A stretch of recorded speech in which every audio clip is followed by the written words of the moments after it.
She got the role not because she was a great singer, she got the role because she's a fantastic actor. I don't need your business. You know what? Maybe Disney does. Maybe you're a tool, you're a pawn in this film. I mean, they had to stop actually promoting this film because the promotions itself was so bad. I mean, yesterday, Rachel Zegler was Hollywood's next fairy tale princess. Today, she's the cautionary headline agents whisper about behind closed doors. How did a viral audition, Spielberg's golden endorsement, and Disney's $250 million remake transform overnight into internet memes, empty theaters, and talk of a blacklist? In the next few minutes, we'll peel back studio secrets, leaked emails, and a silence from Spielberg that roars louder than any quote. Buckle up, because her meteoric rise might hide a supernova collapse waiting to shock everyone. Rachel Zegler's Hollywood fairy tale began with a shaky phone camera clip uploaded on a quiet Friday night in 2018. She belted "I Feel Pretty" to an empty high school auditorium, hit post, and returned to cramming for finals. Within 48 hours, Broadway forums buzzed, and Steven Spielberg's casting team slid into her DMs, inviting her to a private read-through for his long-awaited remake of West Side Story. The leap from suburban choir kid to Spielberg protege felt impossible, yet rehearsal footage soon proved it was real. Entertainment outlets crowned the discovery a modern Cinderella saga. Critics marveled that her mezzo-soprano carried the lightning of young Streisand, while Twitter stans christened her Maria 2.0. Beneath the glitter, insiders noticed unshakable self-assurance. During the first table read, she asked Tony-winning choreographer Justin Peck why a pivotal step repeated instead of deepening Maria's arc. Crew veterans whispered the question was gutsy, perhaps presumptuous, yet Spielberg grinned and told Peck to try the alternate idea. The anecdote spread across the lot like wildfire, branding Rachel both fearless and, to some, dangerously headstrong. For months, applause drowned out any doubts. Variety splashed her across its Fresh Faces issue, predicting Oscar buzz before senior prom. Gal Gadot offered a rose emoji, and fan accounts launched daily countdowns to opening night. Still, quiet fissures formed behind the curtain. A wardrobe assistant recalls lengthening a hem 4 times because Rachel insisted the skirt's swing felt off under stage lights. A focus puller says she debated lens choices designed to flatter veteran co-stars. Supporters framed the incidents as a perfectionist's eye. Skeptics labeled them early warnings. Either way, Hollywood had never seen a newcomer seize control so quickly, and the spotlight's heat was only just beginning to rise. Each cheer carried an echo. How long until wonder turned into soft, wary whispers? Word of Rachel's perfectionism soon drifted beyond friendly anecdotes into uneasy chatter. Crew members on West Side Story began comparing notes during late-night lighting resets, trading stories that sounded less like artistic zeal and more like quiet insurrection. She halted a 12-hour dance shoot after spotting a finger snap she felt lacked emotional authenticity. She asked the sound mixer to boost her partner's microphone so the duet felt balanced, then reversed herself when dailies didn't spotlight her soprano enough. A veteran customer claims Rachel rejected 3 handmade dresses, saying the colors wouldn't read as heartbreak on screen, while union tailors frantically re-dyed fabric between takes. At first, Spielberg defended her, praising youthful boldness and calling the detours creative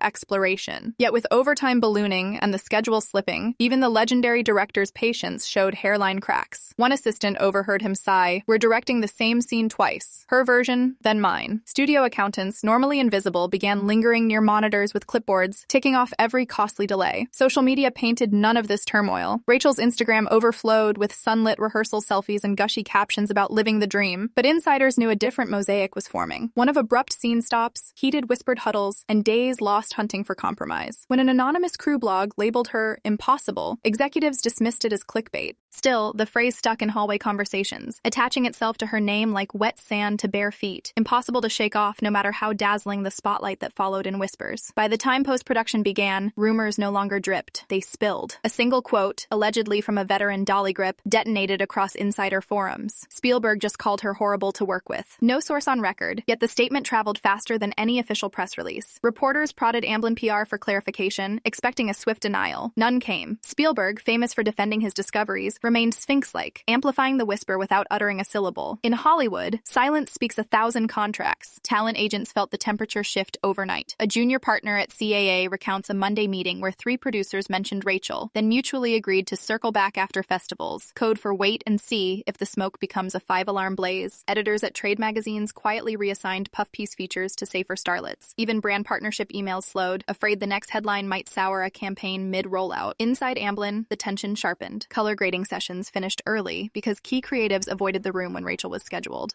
One assistant editor claims he once saw Spielberg watching a take of Ariana DeBose, praising her timing, then skipping Rachel's footage with a polite, "Let's move on." Perhaps he was pressed for time, perhaps not. Either way, the staff took note. Rachel seemed unaware of the widening crater. She posted TikToks of herself harmonizing with co-stars, captioned "Best job ever," drawing thousands of hearts but also a trickle of snark. Heard Spielberg disagrees, lol. For every compliment, a skeptical comment followed like a shadow. And without a public statement from the kingmaker who discovered her, those shadows lengthened, hinting that the fairy tale mentor might have quietly closed the storybook on his once favorite protagonist. Suddenly, producers wondered whether casting her meant inheriting the drama, and the question hanging in every pitch meeting was simple. Is the talent worth the turmoil? Securing Disney's live-action Snow White should have crowned Rachel a box office princess. The studio hurled an eye-watering $250 million at the reboot, betting nostalgia could still mint billions. Execs pictured lunchboxes, theme park parades, and streaming spin-offs all built around her fresh charisma. From the first table read, however, the project looked less like magic and more like a tug-of-war. Disney's writers modernized the Seven Dwarfs into mythic companions, trimmed the famous kiss, and rewrote the Queen to mirror present-day power dynamics. Rachel publicly championed the changes, telling press junkets the 1937 original felt creepy, and the prince behaved like a traveling stalker. Those lines, delivered with casual confidence, detonated across fan forums. Traditionalists fumed that she had trashed a childhood touchstone before cameras even rolled. Clips of her commentary looped on TikTok under hashtags had not my Snow White and hashtag go broke. Meanwhile, leaked set photos showing only one actual dwarf, flanked by 6 CGI placeholders, deepened suspicions of a tone-deaf overhaul. Insiders insist Rachel's on-set energy remained electric, yet her off-script candor kept generating headlines the publicity team struggled to spin.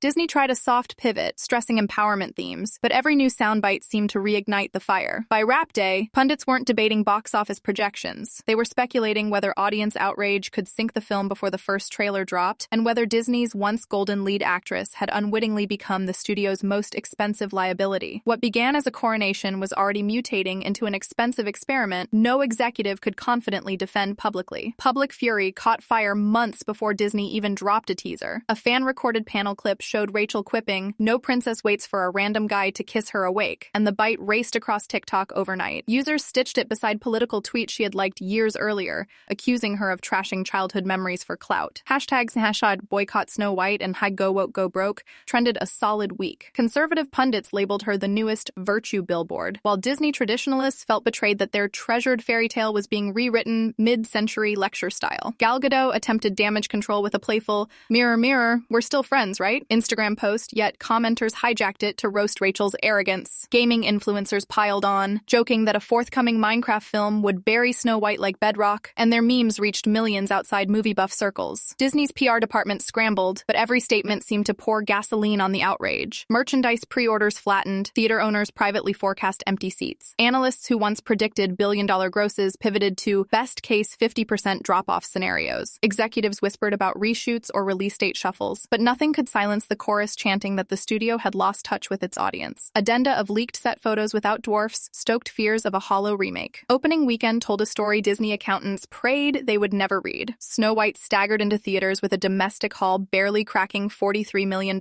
less than half studio forecasts and catastrophic for a $250 million budget. By Sunday afternoon, pundits framed it as the biggest revenue shortfall for a Disney remake since John Carter, and finance analysts on CNBC predicted losses north of $110 million before marketing write-downs. The public, already primed by months of controversy, weaponized the numbers. TikTok feeds erupted with split-screen videos crowning Minecraft memes the real prince who felled Snow White, while Twitter threads tallied empty seat counts posted by gleeful theater staff. A single viral clip showed a suburban multiplex hosting 3 lonely viewers at Friday's 7 p.m. screening. It passed 2 million views overnight, crystallizing failure in one sad frame. Rachel's earlier remarks resurfaced beneath sarcastic captions. Creepy enough for you now? Industry chatter turned grim. Retailers delayed merchandise displays, streaming platforms renegotiated licensing estimates, and Disney quietly canceled a planned Parks Parade segment. Amid the wreckage, Rachel's silence felt deafening. No heartfelt notes, no late-night talk show charm offensive, just an Instagram story of her dog, instantly ratioed by clown emojis. Executives once enamored with her fearless candor now begged PR fixers to engineer humility. Instead, every hour on social media hammered the perception that Rachel Zegler had led a beloved princess straight off a cliff and refused to glance back at the kingdom she left in ruins. Shareholders demanded answers during a heated call. Damage control should have started the moment the Monday box office totals hit the wires. Yet Rachel's team chose an approach that felt more poker bluff than mea culpa. Her publicist booked a single late-night podcast, moderately popular, safely sympathetic, where she half-joked that audiences are distracted by pixelated blocks this summer, a wink at the viral Minecraft comparisons. The line landed like a lead balloon. Within hours, edits replaced her chuckle with ominous music and fiery text overlays reading, "She blames gamers." The meme factory cloned dozens of versions, each more ruthless, pushing the narrative that Rachel refused to own a misfire the size of a small country's GDP. Disney executives, frantic to stem the tide, advised a traditional apology tour. Morning shows, heartfelt regrets, generous self-deprecation. Instead, Rachel's calendar shrank. She declined red carpet invites, skipped a planned D23 appearance, and reportedly vetoed a Vogue cover that would have framed her as a humbled heroine searching for redemption. Every canceled interview stoked headlines about diva tendencies confirmed. Fans interpreted the retreat as proof she thrived only under praise, not pressure. Meanwhile, award season chatter began without her. Critics groups lauded Ariana DeBose's theater debut, praised Gal Gadot's regal villainy, and even highlighted costume design for working miracles under creative constraints. Rachel's name appeared on zero shortlists, despite early year predictions pegging her for at least a Golden Globe nod. Industry columnists openly wondered if studios were quietly freezing her out to avoid inheriting controversy. When the New York Film Critics Circle released nominations, Rachel tweeted a shimmery selfie captioned, "Just vibing." Commenters pounced, "Vibing while your movie burns?" The post hit trending lists for all the wrong reasons, solidifying the perception that she still hadn't grasped the magnitude of the implosion her decisions helped ignite. Award shows moved on. Rachel's inbox reportedly stayed silent. Rachel Zegler's meteoric rise reads like a fable warped in real time. A viral audition catapulted a teenager from New Jersey into Spielberg's orbit, but the fearless confidence that first dazzled mentors soon grated on crews, warped schedules, and, if whispers hold weight, splintered the trust of Hollywood's gentlest kingmaker. Disney gambled $250 million that she could modernize an 87-year-old fairy tale. Instead, pre-release sound bites, fan backlash, and a box office nosedive turned the gamble into a lecture on hubris. Each misstep fed the next. Off-script comments spurred hashtags shaved millions off projections, and shrinking ticket sales magnified every rumor about diva behavior. When the cameras stopped rolling, Rachel's strategy shifted from radiant accessibility to studied retreat, leaving a vacuum critics filled with memes, think pieces, and blacklist speculation.